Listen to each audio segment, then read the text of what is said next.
ఇంత గొప్ప స్ఫూర్తి ప్రదాత అయిన తెలంగాణ రాష్ట్రాన్ని ఇచ్చిన శ్రీమతి సోనియా గాంధీ గారికి భర్త, శ్రీమతి ఇందిరాగాంధీ గారికి పుత్రుడు, పండిత్ జవహర్లాల్ నెహ్రూ గారి మనమడు, ఈ దేశ ప్రధానమంత్రి రాజీవ్ గాంధీ గారి విగ్రహాన్ని సచివాలయం ముందు పెడితే కొంతమంది సన్నాసుల విగ్రహాన్ని తొలగిస్తామని ఈరోజు మాట్లాడుతున్నారు.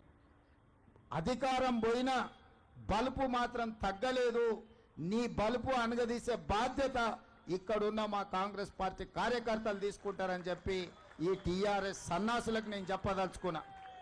ఆ సన్నాసి దుఃఖం బాధ ఏందని నేను కనుక్కుంటే అక్కడ వాళ్ళ అయ్య విగ్రహం పెడదాం అనుకున్నాడట. వాళ్ళ అయ్య పోయేదెప్పుడు, వీడు పెట్టేదెప్పుడు అక్కడ విగ్రహము?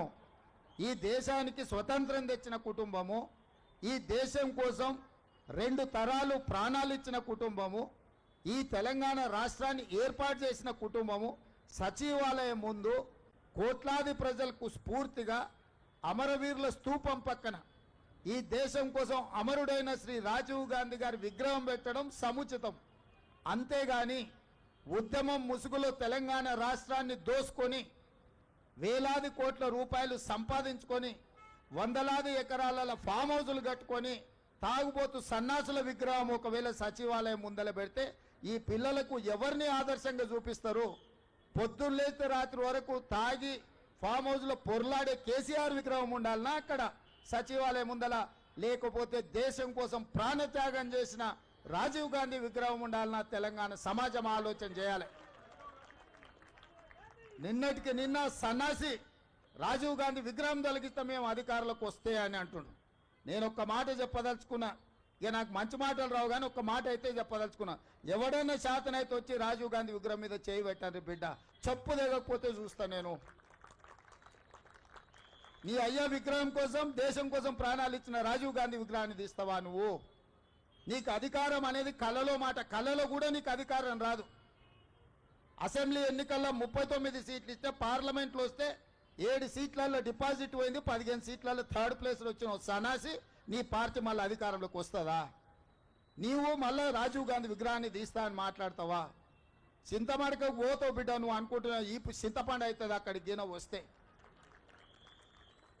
ఆయనకి ఇప్పుడు తెలంగాణ తల్లి గుర్తొచ్చింది. ఇన్ని రోజులు గాడిదలను కాసినవా? 10 సంవత్సరాలు తెలంగాణ తల్లి విగ్రహం పెట్టాలని సన్నాసి తెలంగాణ గురించి మాట్లాడే నైతిక హక్కు నీకెక్కడదని నేను అడగదలుచుకున్నా. అందుకే పెద్దలు బట్టి విక్రమార్క గారి అనుమతితోని డిసెంబర్ 9, 2024 నాడు సచివాలయం లోపలనే తెలంగాణ తల్లి విగ్రహం పెట్టే బాధ్యత మేము తీసుకుంటాం. డిసెంబర్ 9, 2009 నాడు యూపీఏ చైర్పర్సన్ శ్రీమతి సోనియా గాంధీ గారి నాయకత్వంలో ఈ దేశ ప్రధానమంత్రి మన్మోహన్ సింగ్ గారి క్యాబినెట్ మంత్రివర్గం శ్రీ చిదంబరం గారు తెలంగాణ రాష్ట్ర ఏర్పాటు ప్రకటనను డిసెంబర్ 9 నాడు ప్రకటించారు. ఇదే కాకుండా మన నాయకురాలు శ్రీమతి సోనియా గాంధీ గారి జన్మదినం కూడా డిసెంబర్ 9. ఖచ్చితంగా తెలంగాణ తల్లి విగ్రహం సచివాలయం బయట కాదు, సచివాలయం లోపల తెలంగాణ తల్లి విగ్రహాన్ని ప్రతిష్ఠించే బాధ్యత నేను మా మిత్రుడు బట్టి విక్రమార్క గారు తీసుకుంటాం. హైదరాబాద్ నగరంలో మా హనుమంతన నాయకత్వంలో ఈ కార్యక్రమాన్ని చేపడతాం. మా చిత్తశుద్ధిని, మా నైతికతను ఏ సన్నాసి ప్రశ్నించాల్సిన అవసరం లేదు. మీలాక మేము తాగుపోతులం కాదు, రాత్రి కోటి పొద్దున కోటి మాట్లాడడానికి, లేకపోతే మాట్లాడింది మర్చిపోయి మళ్ళా కొత్తది మాట్లాడడానికి మేమెవరము మీలాంటి తాగుపోతూ సన్నాసులం కాదని ఈ వేదిక మీద నుంచి నేను చెప్పదలుచుకున్నా. నువ్వు ఎప్పుడొస్తావు రాజీవ్ గాంధీ విగ్రహాన్ని తీయడానికి? తారీఖు చెప్పు, మా జగ్గాన్నకి చెప్తా, మా జగ్గాన్న వచ్చి అక్కడ ఉంటాడు. అప్పుడు తెలుస్తుంది బిడ్డ నీకు రాజీవ్ గాంధీ విగ్రహాన్ని ముట్టుకుంటే ఏమవుతుందో. అప్పుడు కానీ నీకు అర్థం కాదు. అందుకే ఈరోజు ఈ దేశ యువతకు స్ఫూర్తి ప్రదాత శ్రీ రాజీవ్ గాంధీ గారు వారి జయంతి సందర్భంగా మా హనుమంతన్న కొంతమంది క్రీడాకారులకు సన్మానం చేసిండ్రు, ఆర్థిక సహాయాన్ని వారికి తోసిన విధంగా చేసిండ్రు. అందుకే ఈరోజు ఈ రాష్ట్రంలో, ఈ దేశంలో మొన్న జరిగిన ఒలింపిక్స్లో